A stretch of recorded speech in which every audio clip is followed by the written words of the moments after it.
लोकसभा चुनावों के 7 चरणों में से 6 चरण पूरे हो चुके हैं। 543 लोकसभा सीटों में महज 57 सीटें बची हैं, जिन पर आखिरी चरण में मतदान होना है। दिल्ली, हरियाणा जैसे राज्यों में चुनाव पूरे हो चुके हैं। ऐसे में अब सबसे ज्यादा जो चीज होने वाली है वो है अटकलबाजी, कयास, आकलन और एग्जिट पोल।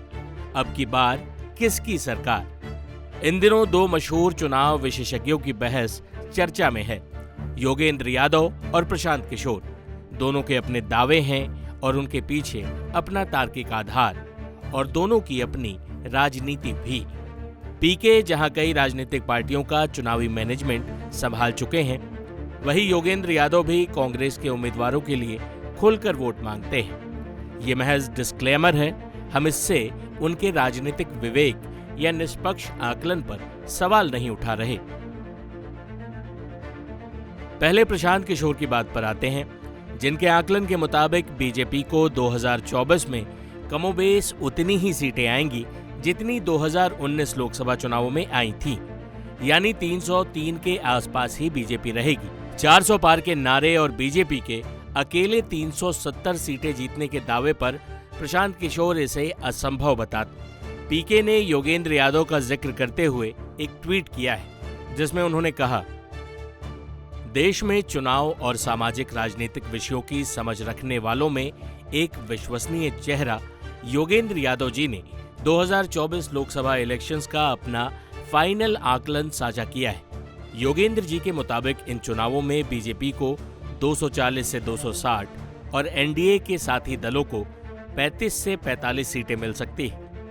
मतलब बीजेपी एनडीए को 275 से 305 सीटें, देश में सरकार बनाने के लिए 272 सीटें चाहिए, और आउटगोइंग लोकसभा में बीजेपी एनडीए की 303 से 323 सीटें हैं। शिवसेना 18 सीटें जीती थी, लेकिन शिवसेना अब एनडीए का हिस्सा नहीं। अब खुद आकलन कर लीजिए कि किसकी सरकार बन रही है। बाकी 4 जून को पता चल जाएगा कि कौन किसकी बात कर रहा है। तो इस तरह प्रशांत किशोर के मुताबिक योगेंद्र यादव भी एनडीए सरकार के पक्ष में अपना अंतिम आकलन दे चुके हैं। लेकिन इसके बाद योगेंद्र यादव का भी जवाब आता है। वो क्या कहते हैं, सुनिए। मैं कह रहा हूं कि बीजेपी को कम से कम 2019 से 50 सीट का नुकसान होगा, 250 से कम आ सकती है। बीजेपी को मेजॉरिटी मिलने का सवाल नहीं होता है, और ये संभव है कि एनडीए को भी मेजॉरिटी ना आए। और मीडिया क्या रिपोर्ट कर रहा है? योगेंद्र यादव ने बीजेपी की जीत की भविष्यवाणी की। अरे मीडिया चलाते हो कि चुटकुले की दुकान चलाते हो?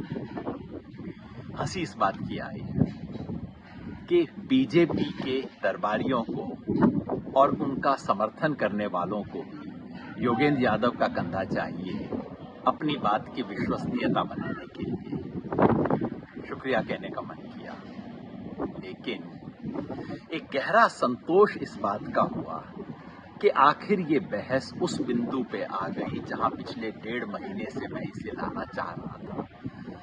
1.5 महीने से मैं कह रहा हूं कि भाई ये 400 पार की बात टोटल फिजूल है, बकवास है, 420 है, झूठा प्रोपेगेंडा है, इस पे बात करने की जरूरत नहीं है। इतने महीनों तक बात करने के बाद अब मीडिया ने इस पे पूर्ण विराम लगा दिया है। मैं ये भी कह रहा हूं कि 303 के ऊपर जाने की बात नामुमकिन है। लगता है 303 के ऊपर की बात करने वालों ने भी अब वो बात छोड़ दी है। मैंने ये भी कहा कि बीजेपी को 272 के ऊपर नहीं जा रही है, 272 से नीचे है। लगता है बिना बोले बीजेपी के समर्थकों और मीडिया के मित्रों ने इस बात को भी स्वीकार कर लिया है, और बहस उस बिंदु पे आ गई है जब मैं पहले से कह रहा हूं कि असली बहस केवल इतनी है कि क्या पूरा एनडीए मेजॉरिटी ला पाएगा या नहीं ला पाएगा। मैंने ये कहा कि 5वें दौर के अंत में एनडीए आगे था, इंडिया पीछे था।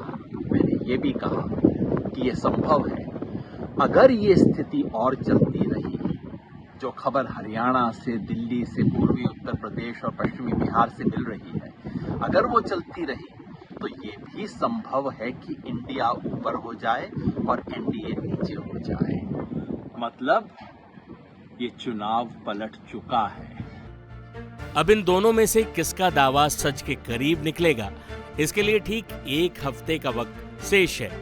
4 जून तक ये सिलसिला बदस्तूर जारी रहने वाला है। टाइम्स नाउ नव भारत डिजिटल की रिपोर्ट।